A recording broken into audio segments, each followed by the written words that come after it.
मेरे पास दो संदेश हैं आपके लिए, एक यह जो बुरा है और एक अच्छा है। बुरा संदेश यह है कि समय बहुत कम है, लेकिन अच्छा संदेश यह है कि समय अब भी है। अगर आप परमेश्वर के साथ चलना चाहते हैं तो आपके पाप भी आपको परमेश्वर से अलग नहीं कर सकते।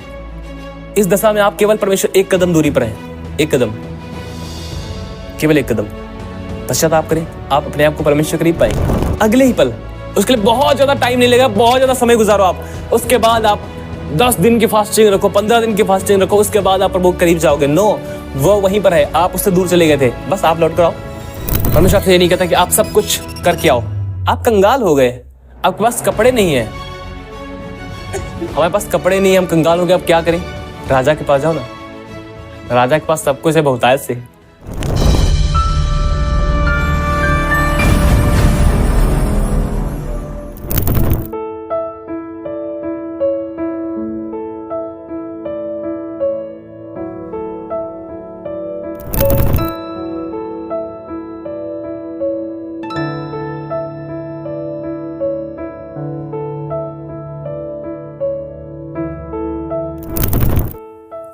आज पश्चाताप लोगों की जिंदगियों का नॉर्मल ऐसे ही हो गया है। बस किसी पाप के लिए उन्होंने माफी मांग ली, प्रभु मुझे माफ कर दिया, मुझसे हो गया है, अगले दिन फिर वही कर रहे हैं। मतलब उससे करने के लिए उनके अंदर प्रेम है कि वह हम करेंगे, उनके अंदर कोई बदलाव नहीं है। मैंने ऐसे बहुत सारे लोगों को देखा, ऐसे मसीह में बहुत सारे लोग हैं। उन्होंने बोला, भाई मैंने आपको पता है इस पाप के लिए मैंने कितनी पश्चाताप किया। एक बार मेरे से ऐसा कोई भाई बोल रहा था, मैंने कहा ठीक है, अच्छी बात है आपने पश्चाताप किया, पर बदला हुआ जीवन तो आपको नजर नहीं आ रहा। जहां पर आप कल थे आज भी वहीं पर हैं, तो बदला कहां पर है? आप बदले, आप बदले हैं अगर, तो आपके कामों के द्वारा यह प्रकट होगा। एक सच्चा पश्चाताप आपके शब्दों से नहीं प्रकट होता है, एक सच्चा पश्चाताप आपके कामों से प्रकट होता है। समझ रहे हैं आप? एक सच्चा पश्चाताप आपके शब्दों से नहीं प्रकट होगा कि मुझसे यह पाप हुआ था और मैंने इस पाप के लिए कितनी बार माफी मांगी। जरूरत नहीं पड़ती कि आप 10,000 बार माफी मांगे, उसके बाद परमेश्वर आपको माफ करेगा। अगर आप सच्चे हृदय से एक बार खुदा से कह देते हैं, प्रभु यह पाप मुझसे हुआ है और मुझे माफ कर दे इसके लिए। परमेश्वर अब नहीं आपसे कहता कि आप 10,000 बार मेरे से अब माफी मांगो और मेरे से आगे आंसू बहाओ और रो, उसके बाद मैं आपको माफ करूंगा। नो, बाइबल बताती है कि यदि हम अपने पापों को मान लेते हैं अगर हम अपने पापों को, तो हमें हर प्रकार के पाप से शुद्ध करने में विश्वास योग्य और धर्मी है। वो विश्वास करने योग्य है कि हम उस पर विश्वास कर लें कि उसने हमारे पापों को माफ कर दिया है। केवल एक बार, जरूरत नहीं कि बहुत बार आप पश्चाताप करोगे, लेकिन एक सच्चा पश्चाताप होना चाहिए। एक सच्चा पश्चाताप वह होता है जो अब जैसा वह जीवन पहले जी रहा था, कई चीजों में वह बोलने में वह ठीक नहीं था, लेकिन जब वह बोलने में पहले नहीं ठीक था, लेकिन जब उसने सच्चा पश्चाताप किया, उसके बाद हो सकता है या आज भी बोलने में लड़खड़ा जाता हो और उससे गलतियां होती हो, लेकिन जो कल इसका जीवन था, ये जिस तरह से लोगों से बात करता था, इसे कोई परवाह नहीं पड़ती थी कौन क्या कह रहा, और इसको कोई परवाह नहीं थी कि क्या मैं बोल रहा हूं। लेकिन जब इसने पश्चाताप किया और सच में परमेश्वर चलना इसने आरंभ किया, अब जब ये किसी से गलत तरीके से बात भी करता है ना, इसके हृदय में एक बहुत ज्यादा दर्द होता है कि मैंने इस व्यक्ति से ऐसे बात क्यों की, और फिर वह जाता है उसके पास जाकर माफी मांगता है। हालांकि यह सिद्ध नहीं हुआ है, पर यह जीना चाहता है वैसे। समझ रहे आप? मैंने ऐसे बहुत सारे भाइयों को देखा जिनका किसी लड़की के साथ कुछ गलत संबंध थे, और उसके बाद जब उनके कामों के विषय में हमने उलाहना दी और उन्होंने पश्चाताप किया।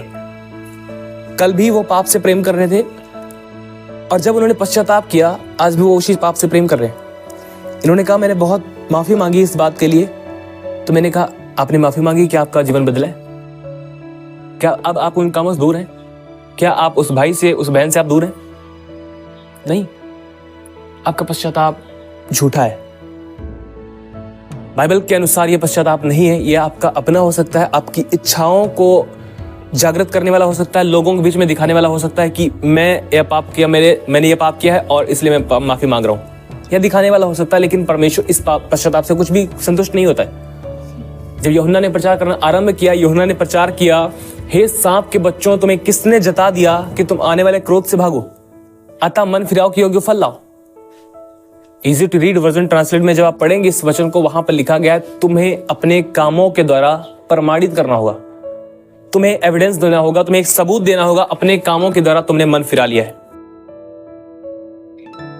आपका पश्चाताप आपके शब्द नहीं प्रकट करते हैं, आपका पश्चाताप आपका जीवन प्रकट करता है, आपका स्वभाव बदला हुआ वह प्रकट करता है। समझ पा रहे हैं आप? बहुत सारे लोग आज दंड से बचने के लिए पश्चाताप करते हैं। जैसे यूहन्ना के पास बहुत सारे लोग आ रहे थे, आने वाले क्रोध से तुम्हें किसने जता दिया कि तुम भागो, अतः मन फिराओ, क्यों? उसने कहा फल लाओ। क्रोध, जो परमेश्वर का क्रोध एक दिन आ रहा, परमेश्वर का न्याय, परमेश्वर का क्रोध जो लोगों पर पड़ने वाला है, लोग उससे बचने के लिए, उस सजा से बचने के लिए पश्चाताप कर रहे हैं। क्या हमें इसलिए पश्चाताप करना चाहिए? क्या सिर्फ सजा से बचने के लिए? पर एक मनुष्य बहुत ज्यादा स्वार्थी है। किसी और के जीवन से अधिक हमें अपने जीवन पर ध्यान देने की जरूरत है, और सिर्फ हमें अपने जीवन में उन अच्छाइयों पर ध्यान देने की जरूरत नहीं है जो हम में है, क्योंकि वह है अच्छाइयां हैं हमारे अंदर, उन पर ध्यान देने की जरूरत नहीं है। लेकिन जो कमियां हैं उन पर ध्यान दो कि वो कमियां क्या हैं, उनको हमें अपनी लाइफ से दूर करना है परमेश्वर के अनुग्रह के द्वारा। आप इस दीवार को बनाएं, ये सब जगहों पर बहुत अच्छी हो, केवल एक जगह पर इसमें गलती छोड़ दो आप। कोई आपकी दीवार को अच्छा नहीं देखेगा, केवल गलती देखेगा। समझ पा रहे? सारी दीवार अच्छी तो है, सारे को देखो ना, आप उस एक पॉइंट को क्यों देख रहे हो, है ना? लेकिन अगर क्या होगा कि सारी दीवार के लिए हो, बढ़िया हो, अच्छी हो, है ना? यही जीवन हमारा होना चाहिए। तो फिर इसका मतलब हम अपनी लाइफ में कुछ अच्छाइयां ना देखें, हम अच्छाइयां देखें जो है हम में, उनको देखकर हम उत्साहित होते हैं कि प्रभु हमें कहां से कहां ले आया है, अब जो बचा है वहां भी हमें उन सब जगहों से निकाल देगा वो। समझ रहे हैं आप? जो कुछ आपको अगर कभी भी लगता है अपनी लाइफ में आप कमजोर हो रहे हैं, आप कुछ नहीं कर पा रहे हैं, आपको लगता है कि आप कमजोर हो रहे हैं, आपके पास कोई और आशा सामने नजर नहीं आ रही कि कहां से आप आगे बढ़ेंगे, आप एक बड़ा बल पता किस प्रकार पा सकते हैं? आप याद करें कि परमेश्वर ने आपके बीते दिनों में आपके लिए कैसे कैसे बड़े काम किए हैं। आप कहते हैं कि ओ कोई काम ही नहीं हुआ मेरा, बीमारी में था आज भी बीमारी में हूं, कल भी था आज भी हूं। ऐसे बहुत से काम है जो हमारी आंखों से छिपे हैं, पर वह कर रहा है, हम जिंदा हैं। यह एक अद्भुत काम है। मेरे पास दो संदेश हैं आपके लिए, एक यह जो बुरा है और एक अच्छा है। बुरा संदेश यह है कि समय बहुत कम है, लेकिन अच्छा संदेश यह है कि समय अब भी है। समझ रहे? समय बहुत कम है, ये एक बुरा संदेश है, लेकिन यह एक अच्छा संदेश है कि अब भी समय है, कि समय रहते हम जिंदा तो हैं, क्या हम अभी भी बदल सकते हैं, क्या हम अभी भी पश्चाताप कर सकते हैं, हमें अभी भी लौट कर परमेश्वर के साथ एक नई शुरुआत कर सकते हैं। बेशक थोड़ा समय है, पर ये समय है तो सही। अगर यही ले लिया होता उसने, फिर हमारे पास कोई आशा ना होती। क्या ये उसकी अद्भुत दया नहीं है? बाइबल बताती है कि परमेश्वर की दया प्रतिदिन नई होती रहती है, परमेश्वर की करुणा हर दिन नई होती है। इसका मतलब आप जानते क्या है? जब एक नई सुबह निकलती है, अब परमेश्वर नहीं देखता कि आप कल कैसे थे, अब वह आपको एक नई दया से और कृपा से और करुणा से भरी हुई नजरों से देखता है कि इसने क्या किया था, ये चला गया, रात बीत गई, अब उसकी करुणा हर दिन नई होती है। अब वह नई आंखों से आपको देखता है। आप कल क्या थे उन बातों को साइड कर देता है। वो देखता है कि आज आप पूरी तरह से जब आप पश्चाताप करके उसके सम्मुख आते हैं, अब वह आपको नहीं देखता कि कल आप जब गुनाहों में थे, पापों में थे, बुराइयों में थे, लड़ाई झगड़े में थे, नफरत में, जलन में, ईर्ष्या में, तमाम प्रकार बुरे कामों में थे। अब उनको वो नहीं देखता कि आप इनमें थे, अब वो आपको देखता है कि आपने कभी पाप नहीं किया, क्योंकि आप मसीह के लहू के द्वारा धर्मी ठहराए जाते हैं। एक पश्चाताप हमारे जीवनों में होना और सच्चा पश्चाताप होना बहुत ज्यादा जरूरी। कभी भी परमेश्वर सम्मुख इस वे में मत जाया करें प्रभु के पास कि प्रभु मुझसे यह पाप हो गया, प्लीज मुझे माफ कर दो। आपके हृदय में यह होना चाहिए एक पश्चाताप, एक गहरा पश्चाताप कि यह पाप मुझसे हुआ है और मुझे इस पर जय पाना है, मुझे इससे निकलना है। सिर्फ पापों की माफी नहीं, सिर्फ पापों की माफी नहीं कि माफी मिल जाए। जब यूहन्ना के पास वो सब बपतिस्मा लेने आ रहे थे, सिर्फ उन्हें पापों की माफी मींस उन्हें उस दंड से बचना था, जो दंड था उससे बचने के लिए वो आ रहे थे। लेकिन यूहन्ना ने कहा नहीं, तुम्हें अपना जीवन बदलना होगा। समझ रहे? मन फिराव के योग्य फल लाने होंगे। उसके बाद वह कहता है कि जिसके पास तुम्हारे 2 रोटियां हो और एक भाई के पास देखते हैं आपकी उसके पास रोटी खाने की नहीं, आप उसके साथ बांट लो। आपके पास 2 कपड़े हैं, आपके भाई के पास देखते हो कि आप उसके पास नहीं है, तो अपने पड़ोसी के साथ बांट लो। हर एक चीज के लिए उसने बदला हुआ जीवन बताया कि पहले कैसा आप जीवन जीते थे, लेकिन जब आपने पश्चाताप किया अब आप एक नया जीवन जिएंगे। समझ रहे हैं आप? एक सच्चा पश्चाताप है ये। जो आज बहुत सारी कलीसियाओं में देखने को नहीं मिलता है। जब तक एक सच्चा पश्चाताप नहीं होगा एक व्यक्ति जीवन में, परमेश्वर उसके जीवन में कैसे काम करेगा? परमेश्वर की दया से परमेश्वर ने आपको मिस्र से निकाल लिया, लेकिन उसने आपको इसलिए मिस्र से नहीं निकाला कि आप जंगल में जिए। उसने आपको प्रतिज्ञा किए हुए देश तक पहुंचाना है। उसके लिए आपको जरूरी है कि अब आप जैसे परमेश्वर चाहता है वैसे आप चलें। समझ रहे हैं आप? जैसे परमेश्वर चाहता वैसे चलें। बहुत सारे लोग कहते हैं कि परमेश्वर, अगर आप पाप में जिएंगे परमेश्वर आपको छोड़कर चला जाएगा। पर क्या ये बाइबल के अनुसार है? एक झूठी शिक्षा है, बाइबल आधारित शिक्षा नहीं है। हमेशा परमेश्वर को मनुष्यों ने छोड़ा है, ना कि परमेश्वर ने मनुष्य को छोड़ा। हमेशा,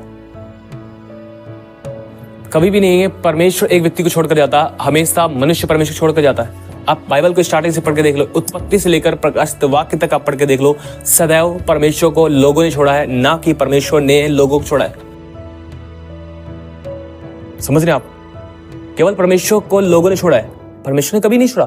बाइबल लिखा परमेश्वर विश्वास योग्य है, वह विश्वासघात नहीं कर सकता। हम विश्वासघाती हो जाते हैं, लेकिन वह विश्वास योग्य बना रहता है। परमेश्वर अपनी जगह पर जहां पर वह था वहां पर है और रहेगा। लेकिन मनुष्य जो कल परमेश्वर से फिर गया था, आज भी फिर गया है और फिरे रहते लोग। हम विश्वासघात कर जाते हैं, लेकिन परमेश्वर हमारे साथ विश्वास योग्य रहता है। हालेलुया। जब परमेश्वर मिस्र से इजराइलियों को निकाल कर लाया, आप देखते परमेश्वर इजराइलियों को मिस्र से निकाल कर लाया था, परमेश्वर उनके साथ बना था, परमेश्वर ने उन्हें निकाला था। लेकिन क्या वो परमेश्वर साथ बने थे? वो परमेश्वर बार बार छोड़ दे रहे थे। परमेश्वर के खिलाफ बुड़बुड़ाने लग जाते थे, परमेश्वर के खिलाफ बहुत सारी बातें बोलने लग जाते थे। क्या परमेश्वर हमें वहां से निकाल कर इस जंगल में मारने के लिए ले आया है? और बहुत सारी बातें, मूर्ति पूजा करने लग जाते थे। परमेश्वर को वो छोड़ देते थे, परमेश्वर ने कभी उन्हें नहीं छोड़ा। उड़ाऊ पुत्र जब अपने पिता के घर को छोड़ के गया, क्या पिता उसे छोड़कर गया था या फिर उड़ाऊ पुत्र अपने पिता के घर को छोड़ के गया था? पिता के घर को उड़ाऊ पुत्र छोड़ के गया था। सदैव परमेश्वर को परमेश्वर के लोगों ने छोड़ा, परमेश्वर ने कभी नहीं छोड़ा। आप याद रखें, कहीं पर भी आप पाप में गिरो, कहीं पर भी बुराई में गिरो, कुछ भी हो, कुछ भी आपने गुनाह किया हो, कहीं पर भी, अब ये मत सोचे कि अब आप कभी खुदा के पास नहीं जा सकते, कोई भी अब आपके लिए आसान नहीं। नहीं भैया, ऐसा कुछ नहीं है।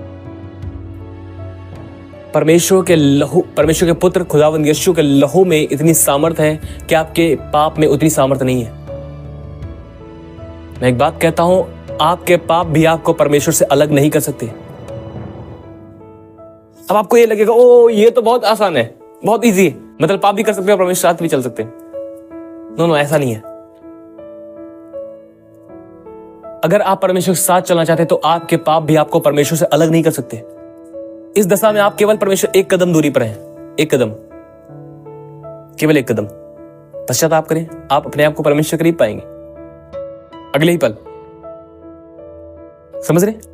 अगले ही पल, उसके लिए बहुत ज्यादा टाइम नहीं लगेगा, बहुत ज्यादा समय गुजारो आप, उसके बाद आप 10 दिन की फास्टिंग रखो, 15 दिन की फास्टिंग रखो, उसके बाद आप प्रभु के करीब जाओगे। नो, वो वहीं पर है, आप उससे दूर चले गए थे, बस आप लौट कर आओ। समझ रहे? और आत्मिक दुनिया में ये इतना आसान है, इतना इजी है, जितना कि शायद आपको लगता है कि यहां से आप लखनऊ जाते हैं, आपको 50 किलोमीटर जाना है और आपको घंटों समय लग जाता है। लेकिन यह इतना इजी है आत्मिक दुनिया में, एक कदम है, ओनली 1 स्टेप, केवल एक कदम। कि आप चाहे जितना दूर चले गए, लेकिन उसके लिए एक ही कदम, चाहे जितना दूर ही चले गए, मैं फिर कह रहा हूं, चाहे जितना आप दूर चले गए, लेकिन कदम एक बढ़ाना आपको, केवल पश्चाताप और एक सच्चा पश्चाताप। आप खुदा के पास होंगे और इतना करीब होंगे कि वह आपको गले लगा लेगा। समझ रहे? आप कहीं पर भी चले जाएं, यह बात मुझे बहुत सांत्वना देती है कि मेरे पाप भी मुझे खुदा से दूर नहीं कर सकते। मैं आपको वही सिखा रहा हूं जिसमें मैं जीता हूं, क्योंकि मैं भी सिद्ध नहीं हूं, मुझसे भी गलतियां होती, मैं भी गिरता हूं और मैं भी हर दिन खुदा के सामने जाता हूं और कहता हूं प्रभु मेरी मदद कर। आप भी कर सकते हैं। हम जब तक इस पृथ्वी के ऊपर हैं, हम हर दिन मदद के लिए परमेश्वर के पास जाते रहेंगे। परमेश्वर आपसे ये नहीं कहता कि आप सब कुछ करके आओ। आप कंगाल हो गए, आपके पास कपड़े नहीं है, हमारे पास कपड़े नहीं है, हम कंगाल हो गए, अब क्या करें? राजा के पास जाओ ना, राजा के पास सब कुछ है बहुतायत से।